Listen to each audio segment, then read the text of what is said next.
여러분 한 주 동안도 안녕하셨습니까? 아름다운 벚꽃도 이제 다 지고 4월 달도 한 주밖에 남지 않았네요. 이제 4월이 지나갔으니까 벌써 올해도 3분의 1이 지나가고 5월, 6월 되면 곧 더워지겠죠. 지난주에는 부활주일이었습니다. 부활주일에 부활의 증인들이 어떻게 정말 예수님을 부활하신 분을 직접 만나본 사람들의 말도 믿지 않고 결국은 직접 만나봤을 때야만 믿었지만 어떻게 나중에 그 부활의 증인들의 말을 듣고 이 복음이 2000년이 넘도록 우리에게 전파된 것을 생각할 때 정말 그동안 그리스도인들이 어떻게 예수의 증인으로 살았는지를 생각해 봤습니다. 오늘도 같은 말씀으로 처음 그리스도인이라는 제목인데 처음 그리스도인은 뭐니 뭐니 해도 부활하신 주님을 처음 만난 주님의 제자들이었습니다. 그렇죠? 그리고 40일 동안 그들에게 여러 차례 나타나셔서 하나님 나라에 관한 일들을 말씀하셨다고 사도행전 1장 8절에 나와 있습니다. 40일 동안 항상 함께 하신 것 같지는 않고 40일 동안 땅에 계시는 동안에 여기저기 여러 제자들 앞에 수시로 나타나셨던 것 같습니다. 그러나 부활하신 예수님을 만나보았으니 전부 예수 부활의 증인이 되었겠죠. 부활하신 예수님을 만나고도 예수님 부활의 증인이 안 된 사람이 누가 있겠습니까? 그런데도 불구하고 참 신기하게도 주님은 몇 날이 못 되어 너희가 아버지 약속하신 성령을 받을 테니까 성령을 받으면 너희가 권능을 받고 땅 끝까지로 내 증인이 될 것이라고 말씀하셨어요. 그러니까 부활하신 예수님을 만나본 사람들에게도 우리는 그것으로서 충분할 것 같고 또 그 사람들이 돌아가시면은 정말 문제가 있을 것 같은데 좀 신기한 것은 부활하신 예수님을 만나본 제자들도 다 돌아가셨음에도 불구하고 신기하게도 2000년 동안 정말 예수 그리스도의 제자들이 이 예수 부활을 증거해서 저희도 그리스도인이 되었지 않습니까? 근데 예수님은 부활하신 증인을 만난 제자들에게도 성령을 받아야지 너희가 능력을 받고 내 증인이 될 것이라고 그렇게 말씀하셨어요. 그러니까 이 성령을 받는다는 것이 얼마나 중요한지를 알 수 있습니다. 그러니까 부활하신 예수님을 직접 만난 그 증거와 그리고 성령을 받은 것, 이 두 가지가 합해질 때 진정한 예수의 증인이 된다는 것이죠. 그런데 이제 우리는 성령을 예수 믿고 성령을 받았습니다. 그러나 우리에게는 이제 부활하신 예수님을 직접 만나본 적이 그런 경험이 없습니다. 그런데 예수님은 우리가 땅 끝까지로 예수의 증인이 될 거라고 말했는데 예수님은 12 제자들을 부르셨을 때 특별히 베드로와 안드레를 부르시고 요한과 야고보를 부르시고 했을 때 예수님이 나를 따라오라 내가 너희를 사람을 낚는 어부가 되게 하리라 라고 해서 마태복음 4장 19절에서 말씀하신 걸 볼 수 있어요. 물론 그들은 넷 다 어부였습니다. 어부가 알아들을 수 있는 말, 무슨 말인지 정확하죠? 사람을 낚는 어부가 되게 하겠다. 그러니까 어부란 직업을 그만두고 사람 낚는 어부로서 나를 따라오도록 그렇게 예수님이 초청하였고 그들은 그물을 버려두고 예수님을 쫓았고 또 아버지와 배를 다 떠나서 예수님을 쫓았습니다. 그렇게 해서 그들은 알다시피 예수님이 12 제자가 되었고 또 부활하신 예수님을 만나보게 되었고 그리고 예수님이 가신 뒤에 열흘 후에 성령을 받고 그들은 예수의 증인으로 아주 아름다운 복된 삶을 살았습니다. 자, 그러면 우리에게는 이것을 어떻게 적용해야 될까요? 예수님을 따라가면은 예수님의 제자가 되고 또 사람을 낚는 어부가 될 수 있다고 하는데 우리가 따라야 할 예수님은 우리 안에 와 계십니다. 그죠? 예수의 영이 우리 안에 계시고 우리가 그리스도 안이고 그리스도가 우리 안에 계신다고 하였고 우리 골로새 1장 27절도 이 비밀은 너희 안에 계신 그리스도니 곧 영광의 소망이니라. 그래서 그리스도는 예수 그리스도의 영은 우리 안에 지금 계시죠. 성도들 안에 계십니다. 그러다 보니까 우리가 예수님을 따름으로 말미암아 사람 낚는 어부가 되는데 예수 그리스도는 우리 안에 와 계신단 말이죠. 그런데 우리에게는 또 좋은 자료들이 있죠. 그것은 바로 우리 안에 계신 그 예수 그리스도께서 어떤 분이신지 또 어떤 말씀을 하셨는지 그분이 우리를 얼마나 사랑하시는지 여러 가지 또 그분이 하나님 아버지를 자신을 통하여 예수 그리스도라는 그 한 사람을 통하여 살아계신 하나님 아버지를 어떻게 정확하게 잘 표현했는지를 우리는 내 복음서를 통해서 우리가 알 수가 있습니다. 그러니까 우리 복음서를 우리가 읽고 또 묵상하고 하는 것은 성령께서 도우셔서 우리는 정말 이 세상에서 12제자처럼 예수님을 3년 반 동안 24시간 함께 먹고 자면서 따랐던 제자들과 똑같은 효과를 우리는 또 볼 수가 있는 것입니다. 왜냐하면 물론 뭐 똑같지는 않겠죠.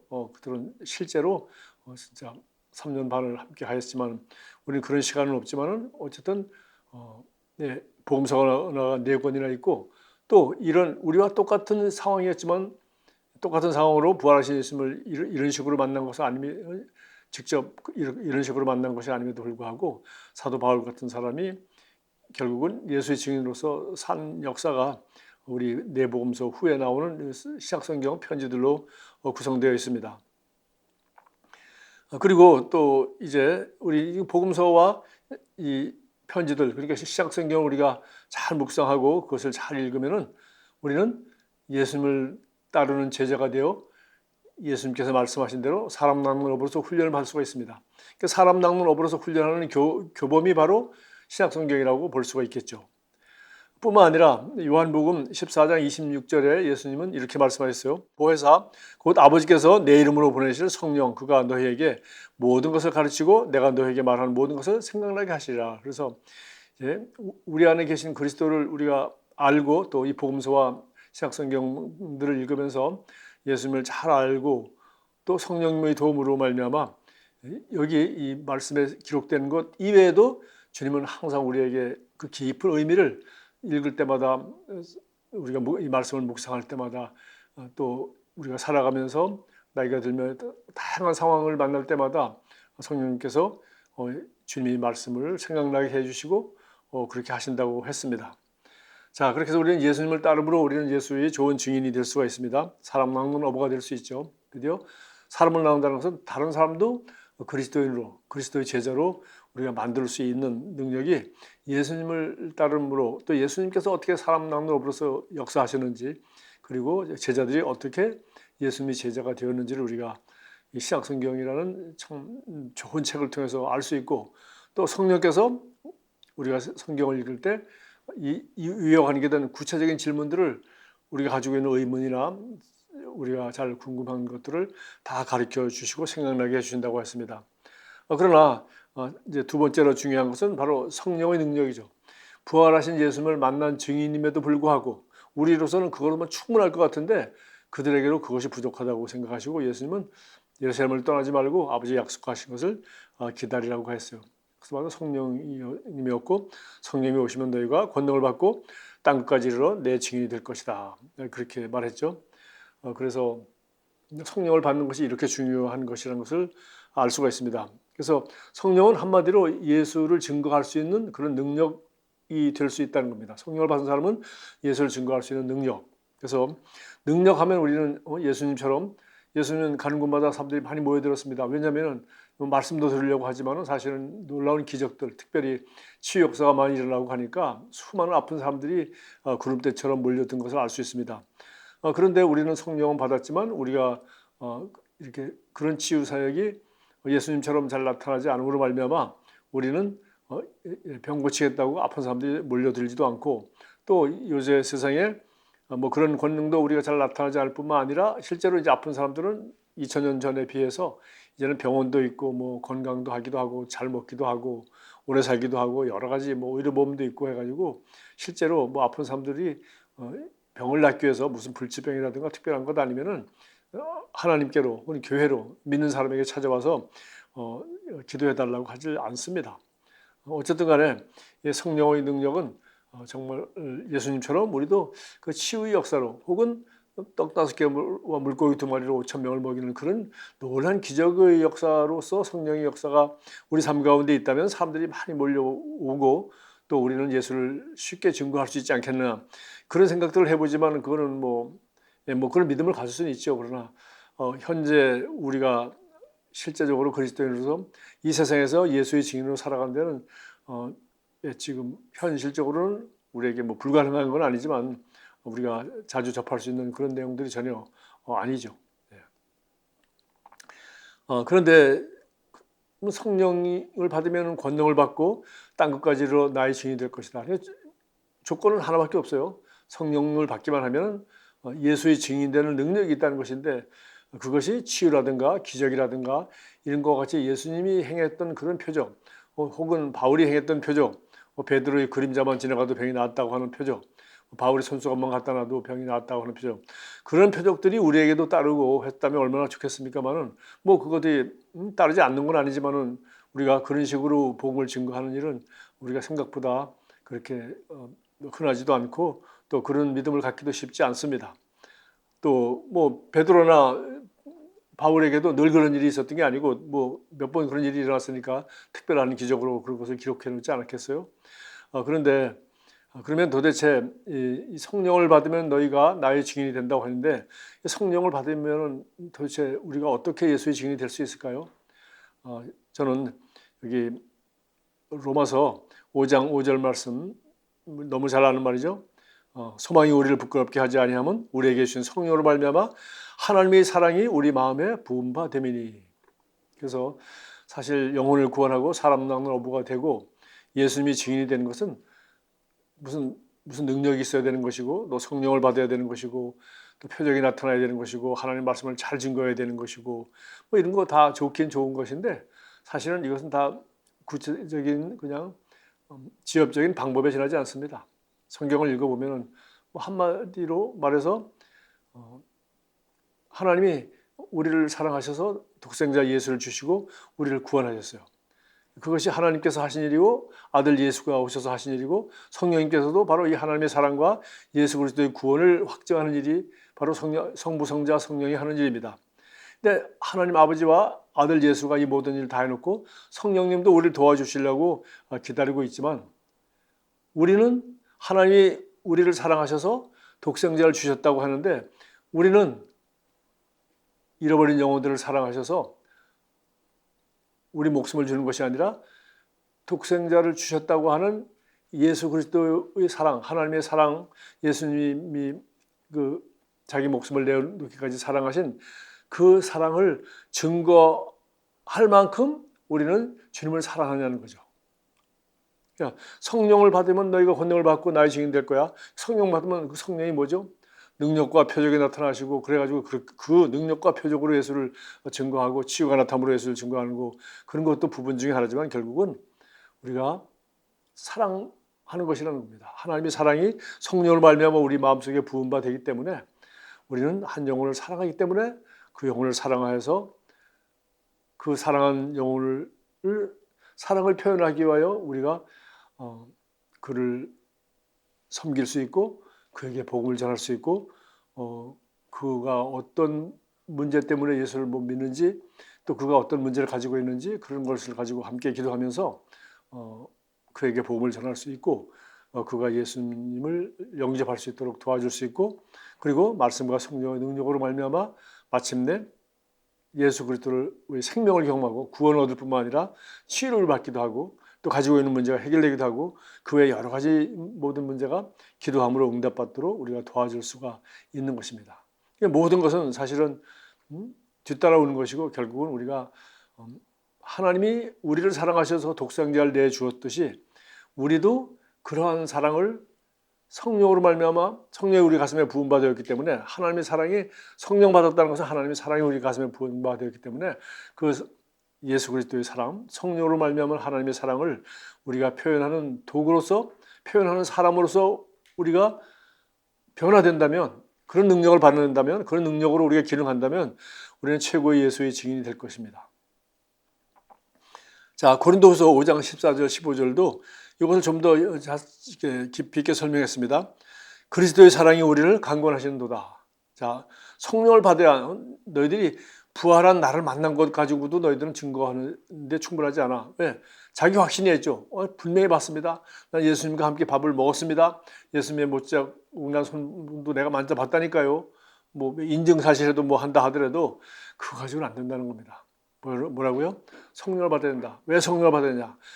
하나님께서 영혼을 사랑하셔서 예수님을 보내주시고, 또 우리를 구원하시기 위해서, 또 예수님은 우리를 구원하시기 위해 자기 목숨을 내어주신 그 사랑을 사람들은 맛보기 원하고, 그런 사랑을 사랑을 우리가 소개해 주기를 원하고 그런 사랑의 통로로서 우리가 그들을 사랑하기 때문에 영혼을 구원하기를 원하는 것입니다.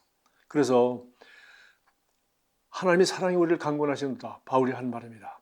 그가 이 복음을 전하기 위하여 자기 인생을 다 바친 예수님 다음으로 그런 사람 아닙니까?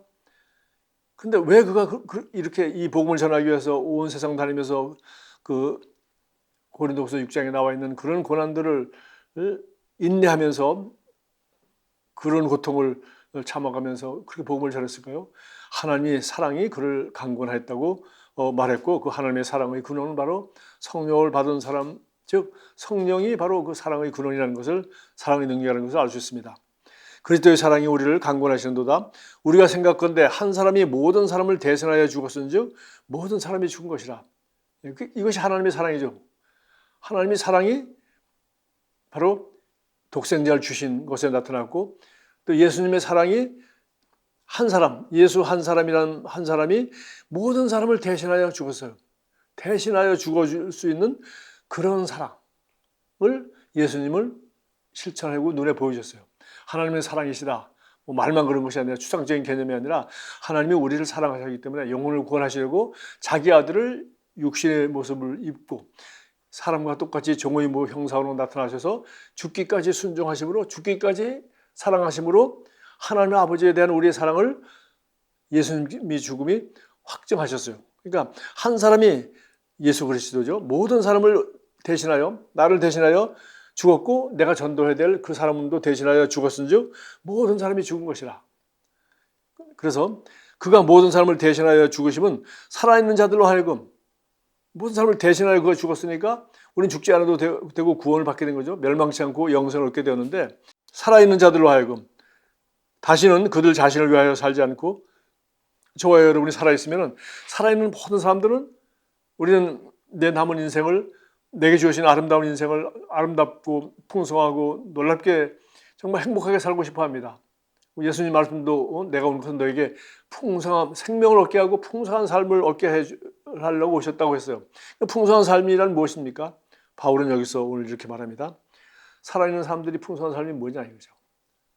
살아있는 자들로 하여금 다시는 그들 자신을 위하여 살지 않고 오직 그들을 대신하여 죽었다가 다시 살아나신 이를 위하여 살게 하십니다. 우리를 대신하여 죽으신 그 예수님을 위하여 사는 것. 예수를 위하여 사는 것이 무엇이죠? 예수님 우리에게 무엇을 원하죠? 땅 끝까지로 너는 나의 증인이 되라. 부활은 나의 증인이 되라. 그 하신 부활의 증인으로, 부활하신 예수의 증인으로 사는 것이 이 살아있는 사람들이 살아야 할 유일한 목적과 이유가 된다는 것입니다. 이것을 성령으로 말미암아 사랑이 우리에게 부음바 되었을 때 또 바울 말 그대로 하나님의 사랑이 우리를 강권하고 또 하나님의 사랑 때문에 한 사람이 우리 모든 사람을 대신하여 죽었고 그 사랑을 받은 사람은 그 사랑을 아는 만큼 이제 살아있는 자들로 하여금 다시는 자신을 위하여 살지 않고 오직 그들을 대신하여 죽었다가 다시 살아나신 이를 위하여 살게 하려 하십니다. 바로 예수의 부활의 증인으로 살 수 있도록 그렇게 하셨다는 겁니다. 자, 이제 그러면은 이렇게 이런 말씀을 듣고 나면은 우리에게 이제 남는 숙제는 하나밖에 없죠. 고린도후서 이제 여기 5장에 이어서 6장 1절에 이렇게 말했어요. 우리가 하나님과 함께 일하는 자로서 너희를 권하노니 하나님의 은혜를 헛되이 받지 말자. 말씀이든지 성령이든지 부활하신 예수님을 만났든지 아니면 환상을 보았든지 어쨌든 간에 우리는 은혜 받기를 참 사모합니다. 근데 은혜를 받으면 어떻게 하죠? 받은 은혜를 우리가 나눠줘야 되죠. 그것은 바로 복음을 전하고 나누어 주는 것입니다. 그래서 우리가 교회에서도 이 복음을 나누는 성도 그리고 또 나만 그렇게 하는 것이 아니라 다른 사람들도 이렇게 할 수 있도록 가르치는 제자를 삼는 제자 그리고 또 내가 복음을 나누기 때문에 이 복음이 나를 어떻게 변화시켰는지 내가 바로 복음을 전하게 되는 거니까 그러니까 복음만 중요한 것이 아니라 복음 전하는 사람도 너무 중요합니다. 그러니까 그 복음이 나를 별로 변화시키지 못하고 내가 별로 좋은 열매를 못 보인다면 제가 전하는 복음이 그들에게 무슨 어떤 신뢰를 얻을 수 있겠습니까? 그러니까 이 복음은 내가 들은 복음은 내가 받은 은혜는 나를 변화시켰어야 돼요.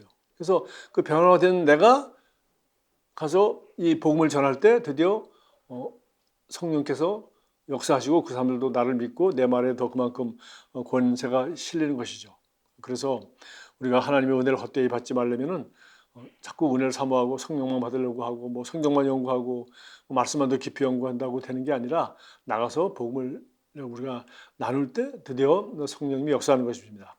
그래서 마지막으로 이렇게 성경에 이런 말씀을 우리가 생각할 수 있죠. 요한복음 16장 8절에 성령께서 하시는 일이 우리에게 성령을 우리에게 부어주심으로 말미암아 하나님의 사랑이 우리를 강권하여서 복음을 전할 수 있게 하시고 하나님의 사랑이 우리를 변화시켜서 새로운 사람이 되게도 하고 예수 그리스도를 닮은 사람이 되기도 하고 그렇게 해서 변화된 사람이 가서 그 하나님의 사랑의 메시지를 우리가 전하게 될 때 드디어 성령께서 역사하는 것이죠. 그래서 고린도 요한복음 16장 8절에는 그가 와서 성령이 오시면 죄에 대하여 의에 대하여 심판에 대하여 세상을 책망하시리라. 그래서 우리가 이렇게 복음을 전하면 말씀을 전하고 복음을 전하면 성령께서 그들 죄에 대하여 책망하기 때문에 그들이 회개하고 주님께로 돌아오고 이게 이렇게 사는 게 아니구나. 나도 저 사람처럼 저렇게 변화된 삶을 살고 싶어. 나도 저런 삶을 살고 싶어. 그렇게 하지 않겠어요? 그래서 우리가 복음을 전하는 일은 우리가 하는 일이지만 이제 복음을 전하고 말씀을 선포하면 그가 와서 죄에 대하여 의에 대하여 심판에 대하여 책망하시는 분은 성령께서 하시는 일이라는 겁니다.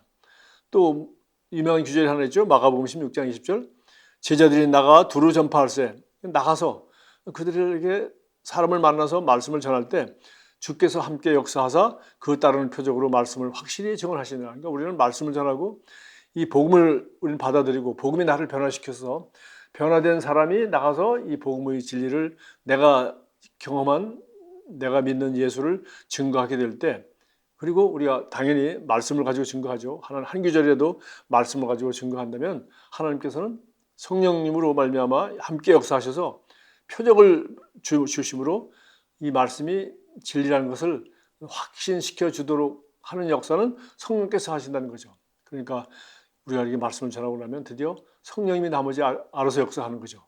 그래서 우리가 전도했는데 말씀을 전했는데 즉시 반응이 없다거나 당장 열매가 안 보인다거나 한다고 해도 우리는 사실은 염려하고 걱정할 필요는 없습니다. 내가 할 수 있는 한 내가 변화된 만큼 내가 말씀의 능력을 내가 믿은 만큼 또 성령이 내 안에서 그리스도의 사랑이 내 안에서 역사하는 것만큼 나는 내 수준에서 최선을 다해서 말씀을 전하면 성령께서 그를 의에 대하여 책망하시고 또 성령께서 말씀을 내가 전하는 말씀을 그가 믿을 수 있도록 역사하신다는 겁니다. 우리가 알다시피 믿음이라는 것은 우리가 논리적으로 따져서 믿어지는 것도 아니고 또 꼭 만져보고 믿는 것도 아니죠. 성령께서 역사하셔서 하나님 말씀을 선포할 때 성령이 역사하셔서 믿어지는 것입니다. 그리고 또 내가 크나큰 확신으로 또 하나님 말씀을 가지고 증거할 때 성령이 역사하셔서 믿음이 그 시간 그 사람에게 전파되는 것을 우리는 알 수 있습니다. 이와 같이 우리 그리스도인들은 예수 그리스도의 증인으로 살아가는데 꼭 두 가지가 필요하다. 하나는 바로 예수님을 따라가면 예수님을처럼 사람 낚는 어부가 될 수 있도록 그분이 만드신다고 했는데 우리가 따라가야 할 예수님은 우리 안에 계시고 또 그 우리 안에 계신 님을 잘 아는 길은 바로 신약 성경에 있다. 그래서 이 말씀을 보고 하면은 예수님께서 우리를 사람 낚는 어부로 훈련을 시켜주시고요. 또 두 번째는 그런 무슨 특별한 방법과 비결이 있는 게 아니고 성령을 받아야 네가 부활한 예수님, 부활한 나를 만났다고 하더라도 너희들은 나가서 나를 증거하기 힘들어. 성령을 받아야 돼. 성령을 받으면 네가 능력을 받고 땅까지로 나의 증인 될 거야. 그 능력이라는 것이 믿는 자에게 손을 얹으면 병이 낫고 병든 자에게 손을 얹으면 병만 나올 뿐만 아니라 여러 가지 표적을 행하고 그렇게 해가지고서 못 믿는 사람들을 아주 내가 보기 전에 못 믿어 하는 사람들 갖다가 증거를 보여주고 믿게 하고 우리는 그렇게 생각하기 쉬운데 그게 아니라 사실은 성령을 받는다는 것은 바로 하나님의 사랑이 성령을 말미암아 우리에게 부어진 바가 되기 때문에 그 사랑을 따라서 우리가 기도하면서 그 사랑을 풀어놓으려고 한다면은 이 사람에게 무슨 말을 해줘야 될지, 이 사람을 어떻게 도와줘야 될지, 이 사람에게 어떻게 사랑을 표현해야 될지, 그리고 내가 전하는 이 복음에 하나님의 사랑이 실려서 드디어 성령께서 그로 하여금 내가 증거하는 말씀을 믿게 하시고 죄에 대해서 회개하게 하시고 그리고 따르는 표적으로 내가 전하는 말씀이 맞다는 것을 그가 경험할 수 있도록 성령이 역사하신다는 겁니다. 그러니까 나머지는 예, 성령님이 하시는 일이죠. 말씀이 하시는 일이지 우리는 그냥 증인으로서 거기까지 하는 것. 예수님을 따르면서 사랑 나누는 어부로서 우리가 훈련을 받고, 두 번째 성령 충만함을 받아서 성령이 우리에게 베푸신 그 사랑으로서 어떻게 무엇을 해야 될지를 성령님께서 인도해 주는 것을 따라서 사랑을 따라 행한다면 반드시 그 사람도 우리가 전하는 말씀에 반응하게 될 것이고, 성령께서 역사하셔서 따르는 표적으로 예수 부활을 증거해 주시다 하는 것을 우리는 확신할 수 있습니다. 기도하겠습니다. 하나님 아버지, 예수님을 따라오면은 사람을 낚는 어부가 되겠다고 제자들에게 말씀하셨고, 그들은 예수님을 충실하게 따라서 모두 사랑 넘는 어부가 되었습니다. 그러나 부활하신 예수님을 만났음에도 불구하고, 그 정도면 충분한 증거가 있음에도 불구하고 그것으로 되는 것이 아니라 반드시 성령을 받아야 된다고 했는데, 바로 그 성령은 우리 가슴에 믿는 사람들에게 성령께서 부어주심으로 말미암아 하나님이 사랑이 가득하게 될 때, 그 성령은 각 사람에게 어떻게 구체적으로 복음을 증거해야 될지, 어떻게 사랑으로 그들을 섬겨야 될지 우리에게 가르쳐 주시고, 또 우리가 그렇게 말씀을 증거할 때, 복음을 증거할 때 성령께서 따르는 표적으로 확신을 심어 주시고 그들로 하여금 믿도록 책망해 주시고 역사한다는 것을 우리는 믿습니다. 우리가 하나님의 은혜를 헛되이 받지 말고 이 은혜를 반드시 예수 그리스도의 부활을 증거하는 증인으로서 우리가 살기를 원합니다. 감사합니다. 예수 그리스도 이름으로 기도합니다. 아멘.